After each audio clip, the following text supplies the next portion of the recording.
3부는 오염수 방류 관련해서 수산업계 또 전문가 이야기를 들어보겠습니다. 자, 지난 주말 서울 도심에서 오염수 방류에 대해서 반대하는 시민들의 대규모 집회가 열렸는데요. 이 중에서는 전국 240개 단체 약 2만 명 정도의 어민분들이 활동하고 있는 전국 어민회 소속 어민들도 참여를 했습니다. 전국 어민회 김영복 부회장 전화 연결해서 말씀 좀 들어보겠습니다. 나와 계십니까? 네, 안녕하세요. 김영복입니다. 안녕하십니까. 자, 오염수 방류 시작됐습니다. 분위기가 어떻습니까? 설마 했는데 우려가 현실을 되고 보니 어민들은 망연자실하고 있고요. 대한민국 정부는 무엇을 하고 있었는가 묻지 않을 수 없는 절박한 현실입니다. 수산물 가격이 정말 떨어졌습니까? 많이? 네. 전복, 꽃게, 새우 등 전반적으로 하회가 했으며 판매가 너무 저조합니다. 횟집은 물론 지역 수산물 도매 시장도 손님이 거의 찾아오지 않고 있습니다. 아직까지 방류가 본격화된 것도 아닌데 이렇게 가격이 떨어지고 손님이 줄어든 이유가 뭘까요? 이런 적 예전에 있었나요? 없었죠. 아마 방사능에 대해서 너무 국민들이 잘 알고 계시고요. 심리적인 어떤 심리 위축이 오히려 실질 경기를 끌고 가는 것 같습니다. 심리적이 요인이 가장 크다. 네네. 지금 어민들이 가장 걱정하는 건 뭡니까?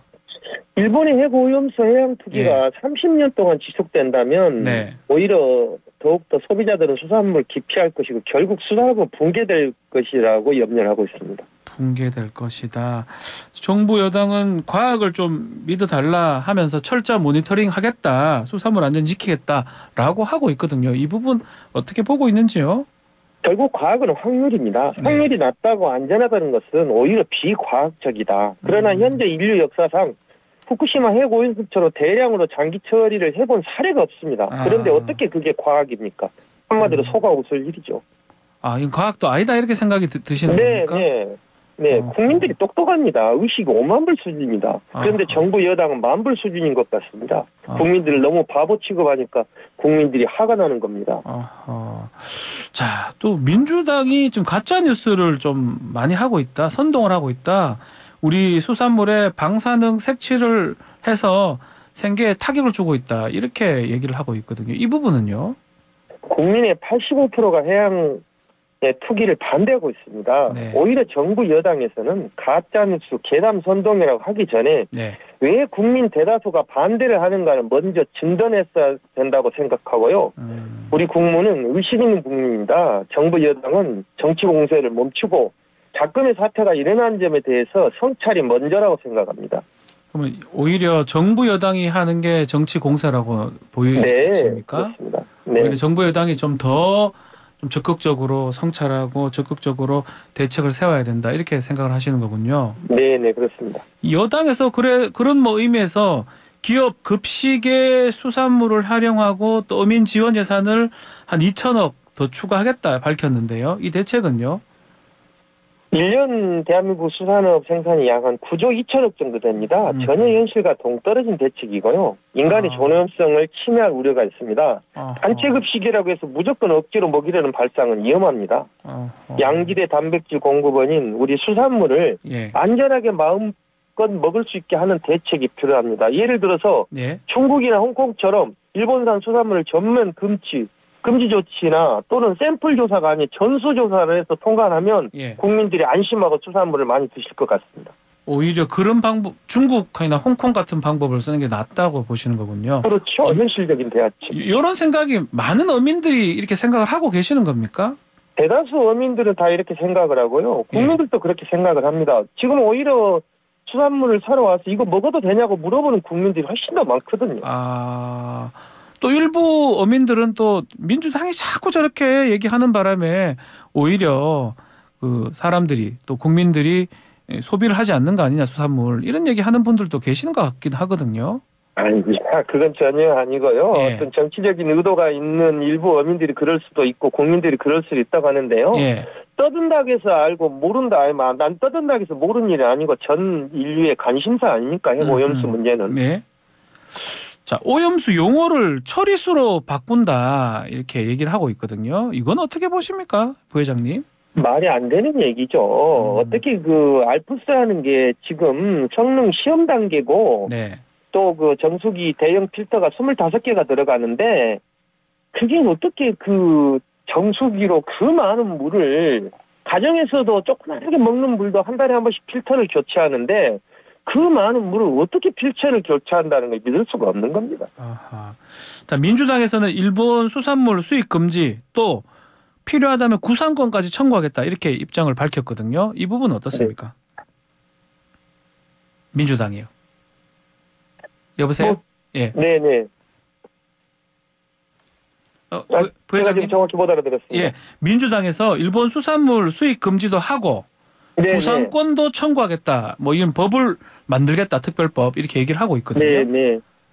뭐 뒤늦게나마 그런 거에 대해서 그런 문제에 대해서는 네. 저희들은 긍정적으로 평가를 합니다. 아하. 오히려 이렇게 해야 된다 이렇게 보시는 거군요.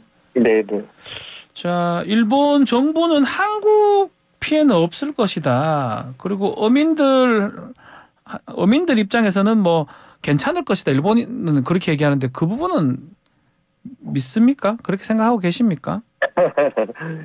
일본은 윤석열 대통령만 보이고 대한민국 국민은 무시해도 된다는 아주 예민한 발상입니다. 과연 일본 침략의 본성을 드러내는 제국주의자들다운 생각이라고 판단합니다. 일본에게 경고합니다. 예. 윤석열 대통령의 권력은 유한하지만은 대한민국 국민은 영원하다는 것을 잊지 말라고 강력히 경고합니다. 자, 일본 현지 어민들하고 또 일본 정부를 상대로 오염수 방류 금지 소송 진행한다고 하는데 요거 어업인들 모두가 같이 참여하는 겁니까?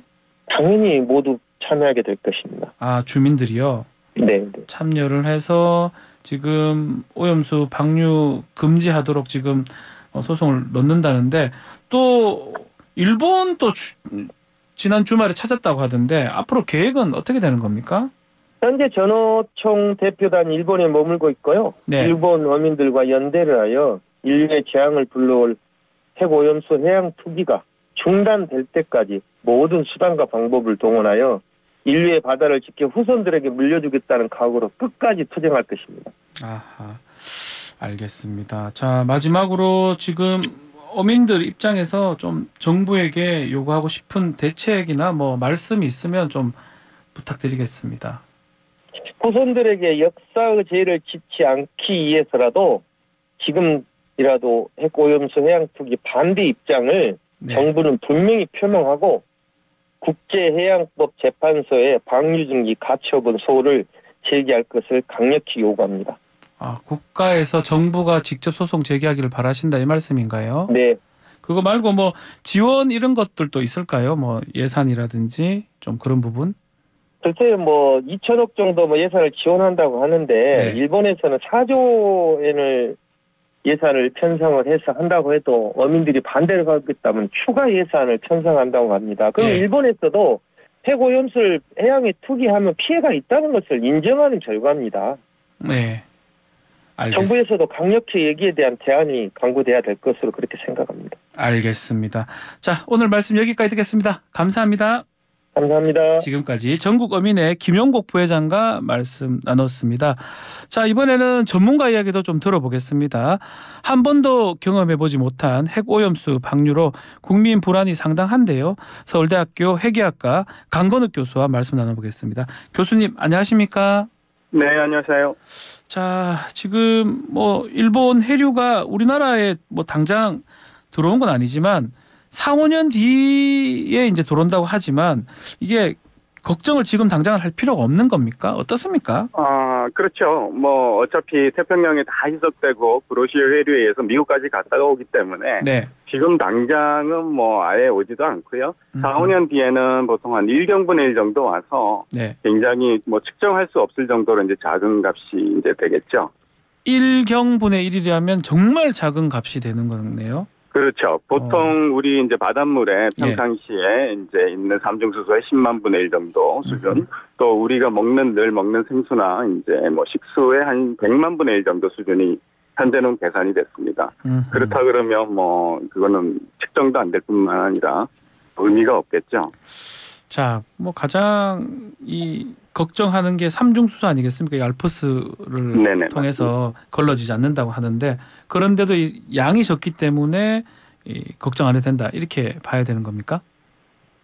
그렇습니다. 그러니까 우리가 지금 먹는 물 이제 삼중수소는 이제 자연계에서 늘 생산이 되고요. 네. 이제 사실은 그 중에서 절반 이상은 아직도 1960년대 핵실험 때문에 생긴 게 남아 있습니다. 그러니까 저희는 핵실험 때문에 1960년 이후에 지금까지 굉장히 많은 삼중수소를 먹어왔습니다.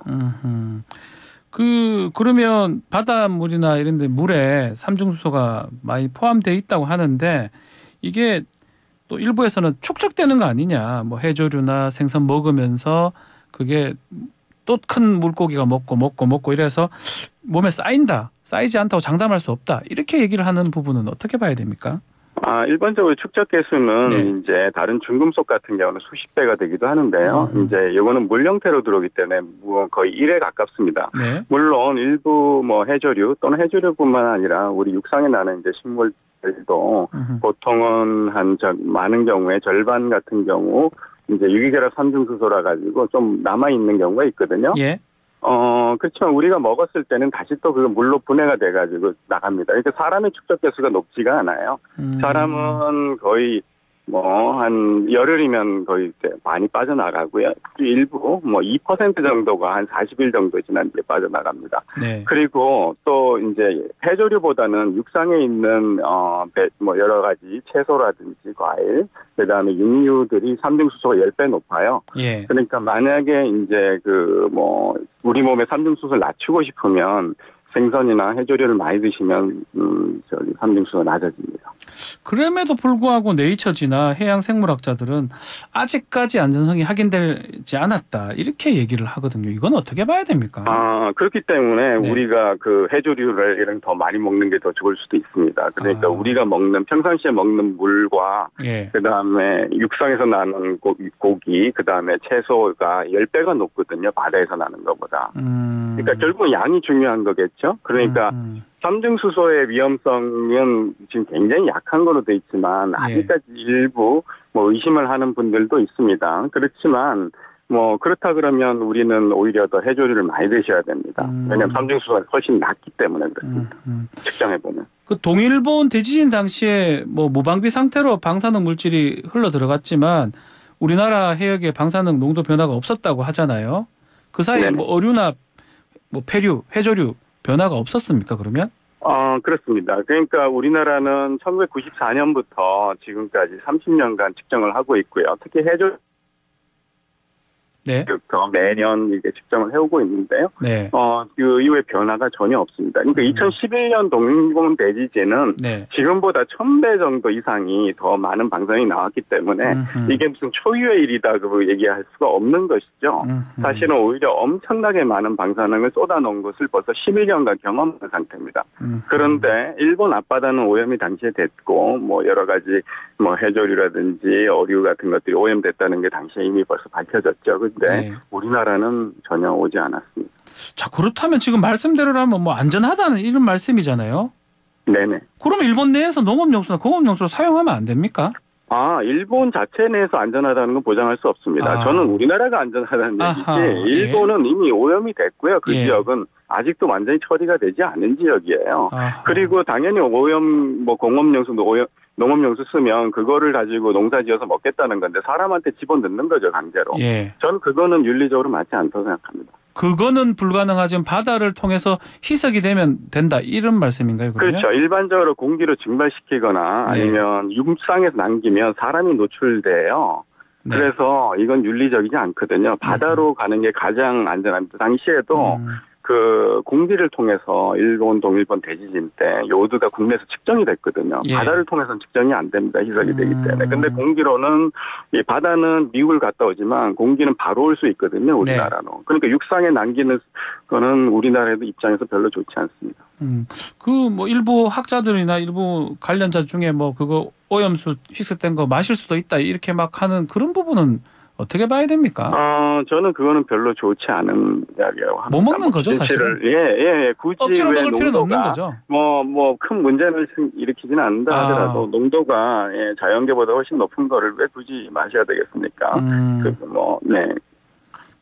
자, 지금 그러면 30년간 이렇게 일본에서 방출을 한다고 하는데 그렇다면 또 시간이 또 더 늘 수도 있고요. 또 양이 또 더 늘어날 수도 있고 이런 부분도 문제가 된다고 하거든요. 이런 부분 어떻습니까?